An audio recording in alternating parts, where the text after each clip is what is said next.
La entrevista a la carta, en diálogo directo con los protagonistas de los hechos. Nos acompaña a esa hora el ministro de Trabajo saliente, Andrés Ich. Ministro, ¿cómo está? Muy buenas tardes, gracias por estar con nosotros. Buenas tardes, Gisela, muchísimas gracias por la invitación, siempre es un gusto estar aquí. Según dijo el ministro de Finanzas, Mauricio Pozo, las 5 reformas en las que se ha avanzado son la tributaria, la de mercado de valores y la laboral.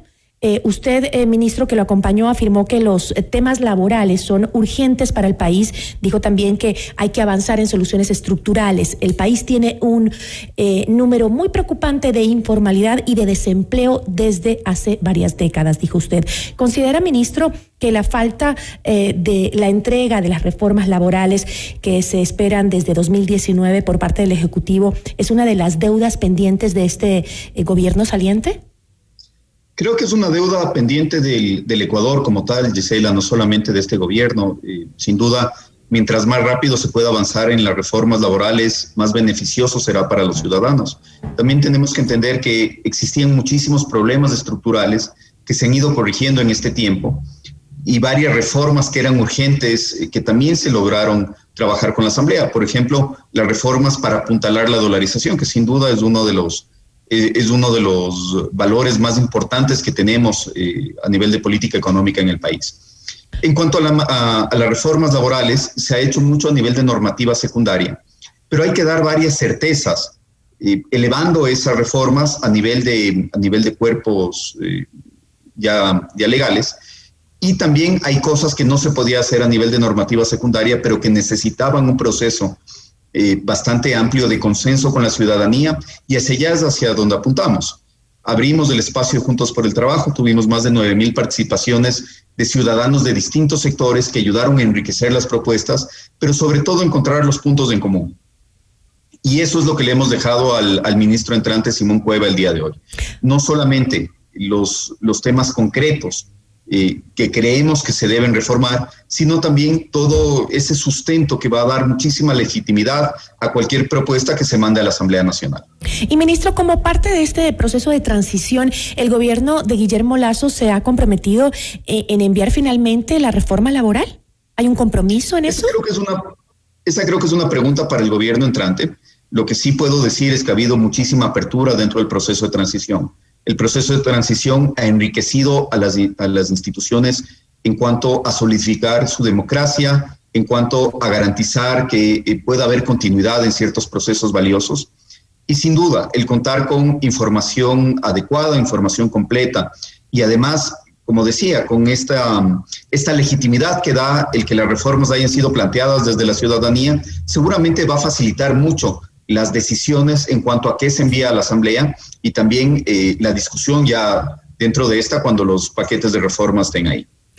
Ministro, en diciembre de 2020 el gobierno de Lenín Moreno anunció que en el primer trimestre de 2021 iba a destinar cerca de $42.8 millones en compensaciones para quienes perciban el salario básico de $400 y también para quienes perdieran su empleo durante la pandemia de COVID-19 y no lo hayan recuperado. Pero este ofrecimiento no se cumplió, incluso Moreno hizo un cambio en el decreto, era el decreto 1277, que dispone la entrega de una ayuda económica de $500 para las personas que perdieron el empleo durante el 2020, con el cual eliminó la fecha establecida para justamente realizar este beneficio. ¿Por qué no se cumplió con justamente este ofrecimiento a la población que era la más afectada económicamente por la pandemia? Sí, son dos cosas distintas y ambas están en el mismo camino. Uh-huh. Por un lado, en diciembre se anunció una compensación debido a que el Código del Trabajo no permitía que se pueda subir los salarios porque estos están indexados a la inflación proyectada, que para este año era negativa. Lo que se hizo en el mes de febrero es poder aumentar ese valor y además incluir una compensación para las personas que habían perdido su trabajo, que son quienes estaban pasando por una situación muchísimo más dura. Esto ha requerido el que se tomen varias decisiones, por un lado legales para encontrar las vías adecuadas, y por otro lado administrativas, porque hay una doble responsabilidad. Por un lado, cumplir con un ofrecimiento, que además es un ofrecimiento muy importante para aquellos ciudadanos que lo están esperando, y por otro lado, garantizar que esos recursos estén bien utilizados y vayan efectivamente a las personas que cumplen las condiciones para poder recibirlos. Ese proceso que está a cargo del Ministerio del Trabajo nos ha tomado más tiempo del que esperábamos. Ahí hay un mea culpa y hay una responsabilidad que hay que asumir por no haber alcanzado a sobrepasar todos los obstáculos y todas las limitaciones que teníamos en ese momento ante un proyecto que era nuevo, porque recordemos que esto no es un bono, esto no ha sido enfocado como un bono y por lo tanto no podíamos usar los mismos mecanismos que ya teníamos para el pago de bonos, sino que hemos tenido que ir creando todo sobre la marcha. Estamos bastante cerca de que esto se pueda instrumentalizar. Lamentablemente no alcanzamos a hacerlo en este periodo y nos parecía que lo responsable, además de dar esta explicación a la ciudadanía, asumir la responsabilidad por los plazos que no se alcanzaron a cumplir, también era poderle dejar en manos del nuevo gobierno todas las herramientas para que se termine de ejecutar y que finalmente el dinero llegue a los ecuatorianos que lo merecen. Eso también se ha hecho el día de hoy en la conversación con el ministro entrante Simón Cueva, y espero yo que ya con estos pocos pasos que faltan para que se pueda concretar, en poco tiempo los ecuatorianos cuenten con el incentivo. Justamente el ministro de Finanzas, Mauricio Pozo, en la línea de lo que usted nos acaba de explicar, él también comentó, dijo que habían fallado los temas de información, mecanismos de pago y base legal para su entrega. Usted acaba de decir hay que hacer un mea culpa, no hemos podido lograr con este proceso.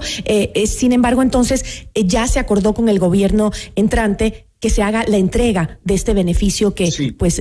¿Para cuándo se podría contar, o las personas que lo necesitan y que están realmente muy desesperadas, que son aquellas que perdieron el trabajo, sobre todo, sí. ¿Cuándo podrán contar con ese dinero? Más que fallar, Gisela, lo que ha sucedido es que el tiempo que pensamos que nos iba a tomar, por ejemplo, el cruzar la información y validar la información de los beneficiarios, ha sido mucho más grande que el que preveíamos originalmente. Los mecanismos están bastante establecidos, se ha mejorado el proyecto también con el aprendizaje de todos los pasos administrativos que han tenido que darse. Y en este momento básicamente lo que falta es terminar de cruzar esa información y ya directamente ejecutar los pagos. Por lo tanto, yo no quisiera dar una fecha porque eso es algo que le corresponderá al gobierno entrante. Sin embargo, sí se ha avanzado en la gran mayoría de cosas que tenían que destrabarse y hacerse. Y ahora ya lo que queda es muy poco antes de que se pueda comenzar a pagar. ¿Y por qué justamente no se dieron cuenta de que existían estas trabas dentro del ministerio o en el ámbito legal antes de ofrecer esta ayuda?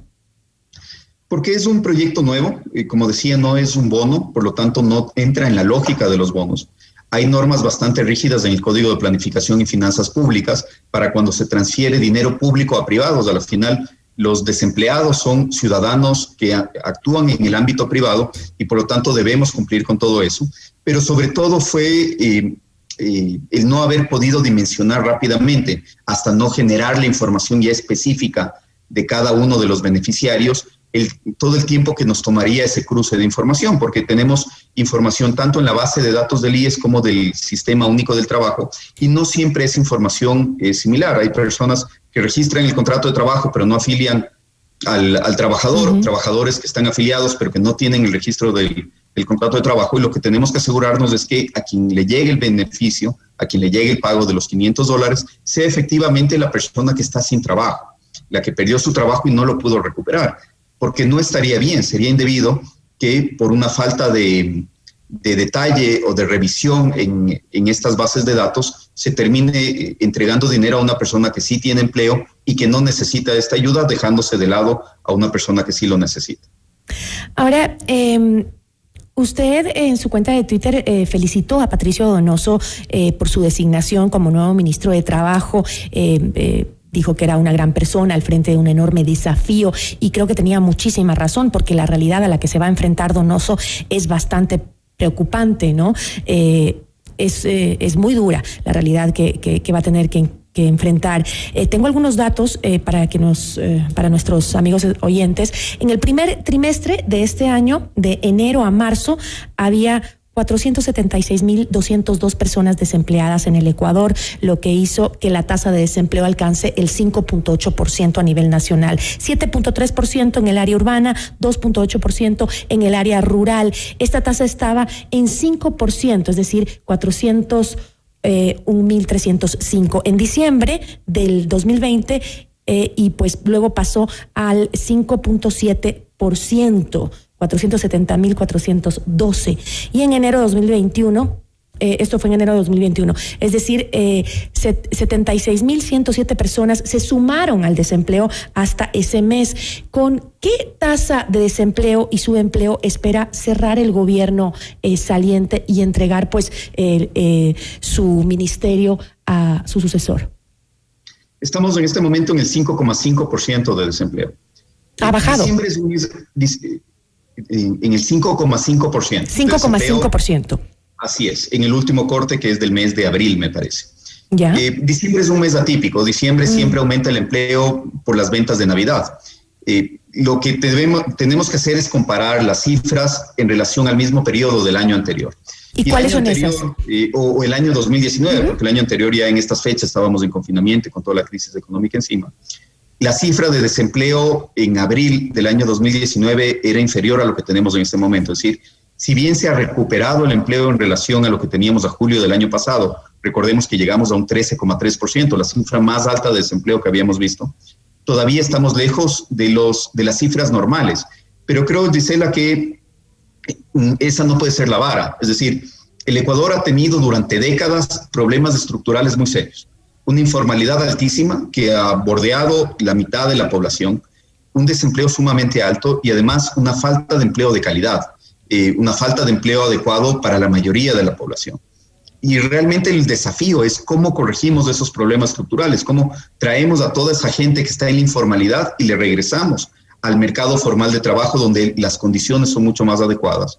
Cómo abrimos espacios de participación y oportunidades, sobre todo para mujeres, que vemos que las cifras siguen siendo dramáticas, y para jóvenes, que cuando no entran rápido al esquema formal de trabajo, seguramente están condenados a permanecer toda su vida en la informalidad. Estos temas estructurales tienen que ser atacados desde varios lugares. Por un lado, la modernización de la legislación para abrir más oportunidades, pero también dándoles más herramientas a los ecuatorianos. Los ecuatorianos tienen que estar listos para los empleos del futuro, tienen que tener la formación adecuada para poder optar por esos trabajos. No siempre tiene que ser una formación universitaria de 5 años. Yo creo que hay que enfocarse muchísimo en las carreras técnicas, hay que enfocarse mucho en la posibilidad de que se transmita conocimiento pasando con una movilidad adecuada de personas de un proyecto a otro que les permita crecer en el tiempo. Y también tenemos que reforzar varios de los sistemas de garantías y derechos que les permitan a las personas en una mala época como la que vivimos tener un colchón y que no caigan rápidamente en una situación de pobreza si es que por alguna condición pierden el empleo. Y ahí los temas más urgentes son una reforma a la seguridad social que dé sostenibilidad y que amplíe la base de afiliados. Y por otro lado, tenemos que reformar también el sistema de jubilación patronal para incentivar relaciones de largo plazo y no generar esta idea de que un trabajador, mientras más tiempo pasa en una empresa, le está saliendo más caro esa empresa. Necesitamos hacer lo contrario. Así es que hay una serie de aspectos transversales que van a influenciar positiva o negativamente en el futuro del trabajo en el Ecuador, pero sin duda es un tema sumamente urgente y es un tema que tiene que ser de conversación nacional. No puede estar limitado solamente a un grupo de políticas específicas. Ahora, estos puntos en los que usted considera que se debería trabajar en adelante en cuanto al empleo, ¿los ha conversado con su sucesor? Es decir, y le ha contado también los antecedentes, lo que estamos conversando ahora, la terrible situación del empleo en el Ecuador. Sí, hemos tenido conversaciones muy provechosas con el futuro ministro Patricio Donoso. Creo que es una persona muy capaz.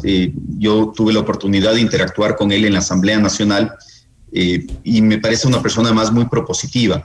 Yo deseo que le vaya bien al nuevo ministro porque ese será el éxito de todos los ecuatorianos. Y la idea es facilitarle esa transición, que él pueda comenzar a operativizar su visión lo más rápidamente posible, que pueda construir sobre las cosas que se han hecho bien, que pueda corregir aquellas cosas que no han dado los resultados esperados. Y todo eso en bien de la ciudadanía. Creo que de eso se trata la democracia, de de poder enriquecerse de las distintas visiones, de las distintas experiencias y cada vez solidificar más las instituciones, la democracia, pero sobre todo aquellas políticas que puedan servirle a la gente. Ministro, para cerrar me gustaría hacerle una consulta sobre el tema de la informalidad. Ayer conversaba yo con el expresidente de Colombia, Álvaro Uribe, en este espacio, sobre la crisis que vive Colombia, nuestro vecino. Tenemos mucha migración y gente que ingresa de ese país por el tema del dólar. Hoy Colombia tiene el 14.5% de desempleo.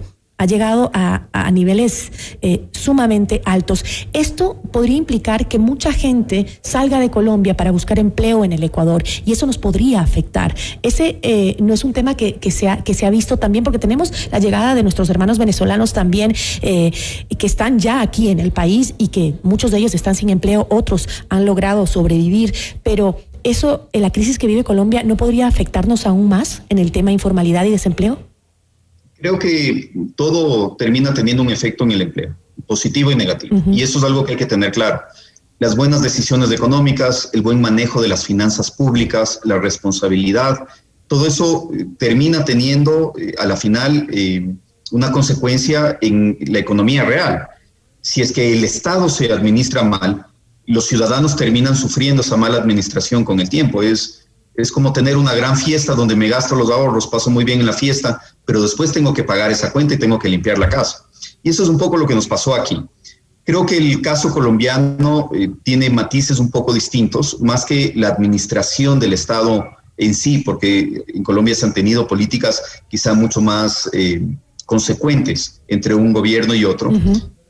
Hay un problema muy serio de una gran cantidad de gente que se siente al margen de las decisiones de política pública o al margen de los beneficios de esas decisiones. Y es un poco lo que nosotros también vivimos hace un poco más de un año, en octubre del 2019. Una gran cantidad de gente que tenía frustración y miedo acumulado por el futuro, por mucha incertidumbre, por no saber qué es lo que iba a pasar con sus vidas. Y claro, cuando estamos con casi la mitad de la población en la informalidad, también lo que eso nos dice es que esas personas salen a ganarse el pan día a día, sin saber qué es lo que va a pasar mañana, sin saber qué es lo que va a pasar con sus hijos más adelante. Por lo tanto, las políticas tienen que tener un enfoque muy inclusivo. Creo que es hora, además, de ampliar la visión hacia cómo podemos sentarnos a dialogar con las personas que han estado por fuera de los sistemas más tradicionales productivos e incorporarles no solamente en el objetivo de las políticas, sino también en la discusión y en el diseño de las mismas. Estamos hablando de esos trabajadores extranjeros que llegan buscando un mejor futuro al Ecuador, como los venezolanos o los colombianos. Así es, pero no solamente ellos. El problema de la informalidad también radica en la gran cantidad de ecuatorianos que no han tenido una puerta de acceso al mercado formal de trabajo. Y eso se ha debido sobre todo en que hay una serie de barreras de ingreso que tienen que seguirse quitando. Ya muchas de esas se las ha sacado del camino. Necesitamos, por ejemplo, que las modalidades contractuales nos puedan dar certezas, nos puedan dar relaciones equilibradas y justas para trabajadores y empleadores, y también nos puedan dar un camino de crecimiento profesional. Necesitamos que las mujeres, que sufren muchísimo más de informalidad que los hombres, tengan alternativas. Alternativas, uno, para mejorar sus fuentes de ingreso y su calidad de vida, pero también alternativas para tener la libertad de tomar decisiones sin estar dependiendo de un jefe de hogar que sea el único que reciba ingresos. Y necesitamos que los jóvenes puedan tener la opción de desplegar su talento y contribuir a la economía con una visión muy fresca. Y eso no va a pasar si es que no les damos caminos de acceso. Los jóvenes tienen en este momento el doble de índice de desempleo que el resto de grupos de edad. Ahí tenemos también un problema muy serio en el que hay que seguir trabajando y hay que darle continuidad a algunas de las políticas que han demostrado ser exitosas en ese aspecto. Muchísimas gracias, ministro. Yo le agradezco por habernos acompañado el día de hoy en esta entrevista y mucha suerte en pues ahora que ya termina su trabajo en el ministerio. Muchísimas gracias, Gisela. Siempre ha sido un gusto y muchas gracias por siempre poner estos temas en debate. Creo que es fundamental para poder seguir avanzando. Le agradecemos muchísimo. Esto es Notimundo La Carta, siempre bien informados.